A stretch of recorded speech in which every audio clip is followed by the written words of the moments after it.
Guess I'm going to have to say something about this and speak. You know, I do. I did hear something about this, but not that long ago. Maybe only like about 1 month ago or something. I didn't actually know that they'd already put it through and it had already been approved. I don't know how they've got this through when there's all, like the whole of Wales have been doing that opposition to 20 mile an hour, right? Which literally more people have signed that petition in Wales than who turn out to vote for all the other parties combined together. Although Labour still won when it was the election, but that's because loads of people signed the petition who don't even vote in the election. Actually, the strength of that petition was greater than the support for the government itself combined, right? But while that was going on, I don't think everyone in Stop ULEZ had been following that. I think they were aware of it, but there weren't that many English signatures on that Welsh petition. I think it was only 5% of the signatures were from England, right? The other group is pretty big. It's got 88,000 people in it or something, like Hartley Hare does, right? I thought that if they really are bringing this law in, right, for, this compulsory limiters, then I thought, surely someone in the ULEZ groups or some of the groups would know about it and they'd have done a petition and everyone would have signed it. And you'd have thought with all the drivers in the UK, they would have got 1 million signatures easily. If Wales can get 500,000 on 20 mile an hour, I'm pretty sure that the speed limiters on cars would have got more. Someone would have done a petition, you would have thought. So that tells me that I think that if someone did start it, I think that they've dropped the algorithm down or not shown people in the groups, or 77th Brigade, 77th Battalion, who have been removing all the content. Someone has done something. There's absolutely no doubt about that. Someone in government or the government's version of Anonymous, or someone has changed the internet algorithms so that no one has seen the petition or signed it, because there's no way that would have gone unchallenged, particularly with all the Big Brother watch that is going against surveillance and everything. They've just got 200,000 signatures against all this police surveillance, and they're on the ball with everything. So it seems to me like the whole ULEZ thing, it really, like, how can people have been distracted when all the things they're doing, with the camera actions and blocking the cameras being installed, right? Now, the government are going for the vehicles. Now, if you're with me so far, right, and I don't know whether you are with me or not, because sometimes people don't just want to listen to a recording unless you, like, make a video, but I don't really... It's just easy to press the button and start recording and speak to your phone, So I'm not the guy with the tinfoil hat on who just like had all the crazy sunglasses on the other day that everyone was watching and finding amusing. But, look, I know for a fact, without any doubt at all whatsoever, right? This is not tosh. It's not nonsense. You can fact check this, right? ULEZ is illegal, and the congestion charge is illegal because of the Watling Street A5, which runs through London and goes to Shrewsbury and crosses paths with the Fosse Way, which goes from Exeter to Lincoln and forms a big cross shape like the St. George's Cross, right? These are the... funnily enough, this is no joke, right? This is on the internet. You can search it. This is an actual proper historic thing. It's called the King's Peace. It's called the King's Hand, and that's not a Kingsley Hamilton pun. It actually is called the King's Hand, right? It's called the King's Peace, which is one of these liberties of the realm. It's like the four roads, the four main routes of England, right? Which is meant to be what the flag's based on, right? The King's Peace, the A5 that runs through London, right? Which is even before the Roman roads, which the Romans built their roads on that route, right? that is in Magna Carta as one of the ancient liberties of London, which is still the law, right? You can't have any tolls through London because it's the King's Peace, like London Bridge, right? But the original area of London was a lot smaller, just basically like north of the river and around the river, like basically the bridge and just the city on the north side of the river, right? But it's still a thing, the Liberty of London, in law, right? And they've got the congestion charge in that area. Tony Blair broke the law when he made the congestion charge. Now, there are some people in the group, right, who pop up in the comments, right, saying that, oh, there's been cases in Europe or in the European courts. No, there hasn't. This can't be in the European courts. It's a very English thing. It's like so English that it's a specific English thing out of the laws of Edward the Confessor and the Charter of Liberties 1100. It's unique to England. It's an England thing, right, in law, specific to England. And there's been some cases that people have been lying about and spreading misinformation and propaganda. There's been a case about parking charges, this Crittenden case, and they raised the Bill of Rights. The Bill of Rights has got absolutely nothing to do with the Magna Carta clauses for Liberties of London. Nothing, right? Nothing. Lawyers cite that case. Lawyers are citing that case complete bollocks, right? No one has challenged the congestion charge head on with the ancient liberties of London. No one. And the recent case, what pretended to challenge, right? It pretended to challenge the spread of ULEZ. It didn't challenge whether ULEZ was illegal or not against ancient rights and liberties, right? It challenged the spread of ULEZ being in line with liberties, but it didn't even challenge whether it was legal in the first place. And they purposely, I've seen the evidence that they laid, they didn't put the Magna Carta clauses on the table with that case. And Judge Swift, this is 5 Tory councils, right, who have against Khan, who have got no intention of proving that congestion charge is illegal or ULEZ. They oppose the expansion of it. Swift, the judge who sat the case, worked for government, Blair, in finance as an attorney, helping raise money for the government in fines and charges, right? Or around that area of law under the Blair government. Swift, he's got personal historic work in building that up. He's not, he can't sit that case because he's got a personal interest in it and connection with it, right? And he's been rewarded after that recent ULEZ case. He's been put as head of the Boundary Commission as a reward, right? Which is joke because the Liberty of London is this particular boundary in ancient law, right? It's still in Magna Carta as effect now. So the whole thing's illegal, right? But what's happening is they're still charging people these illegal charges, ULEZ, right? And what they're doing is, you know, like if you get if you squeeze someone's hand, right, to make them drop like something, to let go of something, like, you know, if you squeeze someone's hand to like make them drop a hammer or drop a sword or anything to get it out of their hand, you know, if you grab hold of their hand and then squeeze it, you know, you can put your pressure under the fingernails, or there's various special moves you can do to really squeeze someone's hand to make them drop something. You can even tweak the nipple and twist it or whatever, you know, kick him in the balls, right?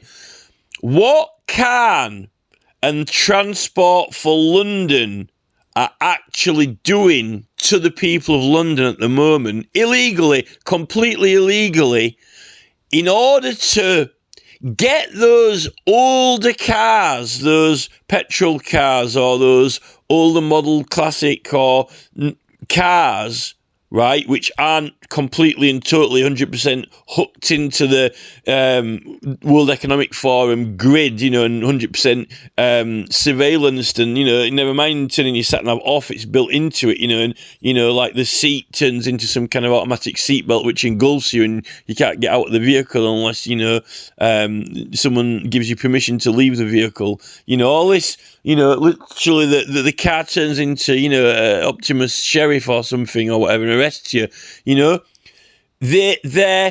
there's like an emergency covert plan going on at the moment, which is to force your cars from you, right? In a very short amount of time, really quickly, squeeze your hand really hard to hurt you to let go of the car because it's hitting you. None of these fines are realistic. No one can afford to pay those charges or fines. They're getting letters through, 10, 20, 30, 40, 50, 60 letters, all these fines. Some people aren't paying them. Many people aren't paying them. They're not realistic. It's so historically peculiar, odd, joke, unrealistic, because it is illegal, because it's not law. Okay, so my memory card filled up because I had to move a couple of files over to the memory card from the phone or whatever, so this actually have to be in two parts now. So they're actually, what they're doing is they're going for the hard play, the hard ball, that they're playing it down and dirty and really illegal and hard, and they know it, right? To get your cars off you. Their priority now is get those cars off those people, right? Take them off them. It's your property, it's your things, right? You might like it. They don't believe that you should, own nothing and be happy. They made the cars, they designed the cars, they built the cars. Apparently, we're lucky to have anything in life, right? Nothing is yours, nothing is sacred. If they say, they can click their fingers, right, and you should not own anything, take your money off you. Now you can't have a sofa, you can't have, however they decide you should exist on this planet, you don't actually, this is the thing of the World Economic Forum, you own nothing, right? This is what Starmer believes in, this is why you shouldn't vote for him, right?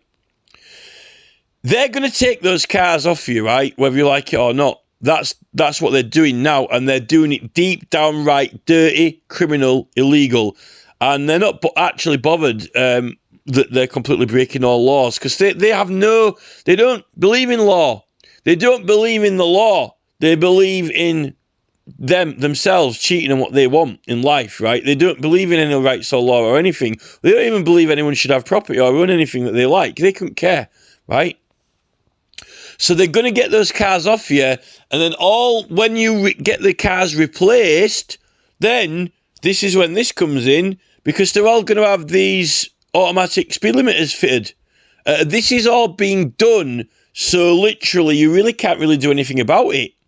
I mean, it's kind of like the way they're doing it is that, I mean, it's like, they've set it up so there's nothing you can do about it. I mean, you can't possibly do anything about it. It's almost like, a hurricane is going to tear through the village, the force of God or nature, a tidal wave. The way they're doing it, they're playing it like a tidal wave, right? And making you bend into their will, right? There's no democracy involved in it because it's all illegal and criminal, right? None of it is legal. So, and Khan is, the criminality of Khan can only be overshadowed by Blair. Khan is so criminal that a life, for what he's done illegally to Londoners, 100 years is, we're talking like he should, he deserves prison for, like 1,000 years. What he's doing is so treasonous, traitorous, and corrupt. It is actually, and then this stupid thing with the flags, that you can't have flags in your taxi when it's part of armament. A flag is part of bearing arms, and you got a right to bear arms under the Bill of Rights, which they can't override that. And you apply that through the Town and Country Planning Act anyway, using an advertisement which uses Class F, which is applying the Bill of Rights. He can't do half of these things that he's saying that he's doing. We're not getting any legal support with it at all. And a lot of these voluntary lawyers are all on the work side. I think even possibly the Good Law Project might be kind of on this whole green work agenda. They probably sell our rights to Satan to get the, green agenda, which, Extinction Rebellion and Just Stop Oil are supposed to be wanting a citizens' assembly and people to vote on things fairly and not have a corrupt government, not completely and totally act treasonously and traitorously to take our rights off us, So that's actually what's happened. And I've realised that I think that 20 mile an hour Wales petition has been a distraction and all this Stop ULEZ nonsense, because they got this through. This is mad. They're putting this as if they've already done it and it's already going to happen. Where was the petition to stop it? Why didn't if the Lad Bible have published it, where was the Lad Bible putting a petition to stop it? You'd have thought if the Lad Bible would have shared a petition, then that definitely would have got a million signatures for sure.